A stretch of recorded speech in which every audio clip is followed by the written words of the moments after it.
Ladies and gentlemen, a new snapshot for the Village and Pillage update Minecraft Java Edition 1.14 has been released. Here is 18w46a. My name is slicedlime and I'm here to take you on a tour through all of the new things in this version. Let's start with blocks. There's a new block in the game called the Lantern. It is crafted from iron nuggets and a torch, and it is a light source. It's actually one step up in intensity from a normal torch, giving off the same amount of light as a glowstone block or a sea lantern. Lanterns can be attached to the ceiling or the floor. There are also a bunch of fixes for the scaffolding blocks introduced in a previous snapshot.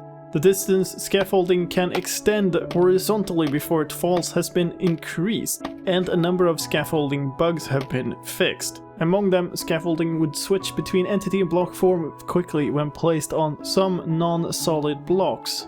If you're in scaffolding, you were unable to go down a column of scaffolding if that column wasn't directly connected to the ground. That's fixed in this version. And there were a number of blocks in the game that you could place scaffolding on, but the scaffolding would immediately break. In general, those are non-full blocks like fences and walls and chests and so on. If you waterlogged a scaffolding block and then had it fall, then it would keep its waterlogged state. That's fixed in this version. And fences and walls and other connected blocks would connect to scaffolding. That's fixed in this version, along with a similar bug where connected blocks would connect to stone cutters. There's another new block in this version as well, a hidden block not mentioned in the changelog, but it is there and you can get it with a /give command. It's the jigsaw block.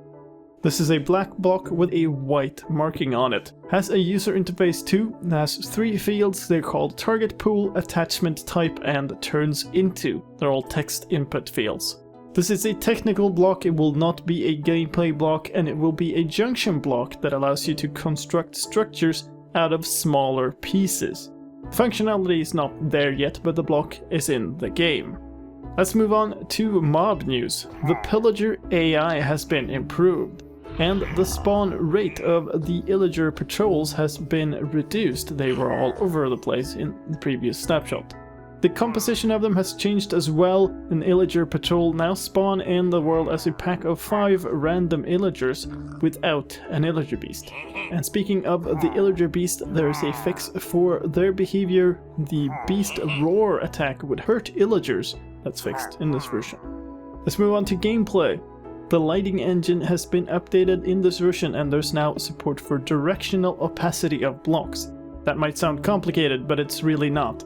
It's a fix for the fact that some blocks that weren't full blocks would not let light through. This goes for slabs and stairs, for instance, where you could see through from some angles but light would not go through. And that fixes one of the oldest bugs in the Minecraft database, the one called MC-92.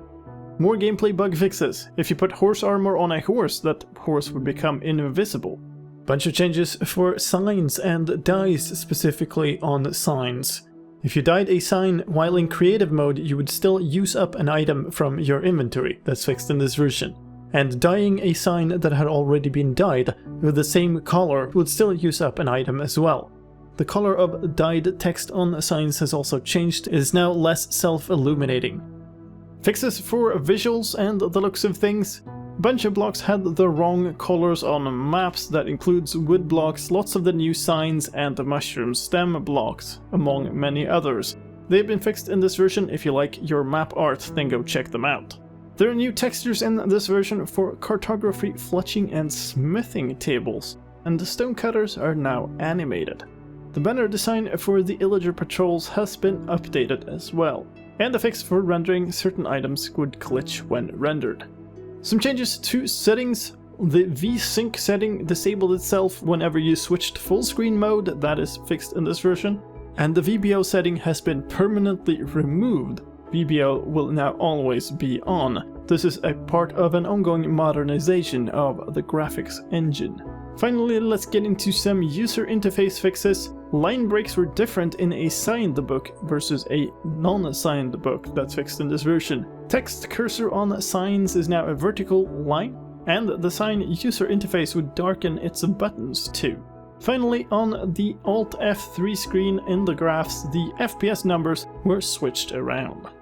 Those were all the changes for this version. If you want to try it out, head into your Minecraft launcher, go into Launch Options and enable Snapshots. Read the message of warning, then click OK and head back to your News tab, where now in the drop-down box next to the play button you will find a latest snapshot profile. Select that and start the game to play the latest snapshot version, which is currently this one, 18w46a. Do keep in mind, snapshots are less well tested, can crash or corrupt your world, and once you have opened a world in a snapshot, it is impossible to downgrade it to the latest release.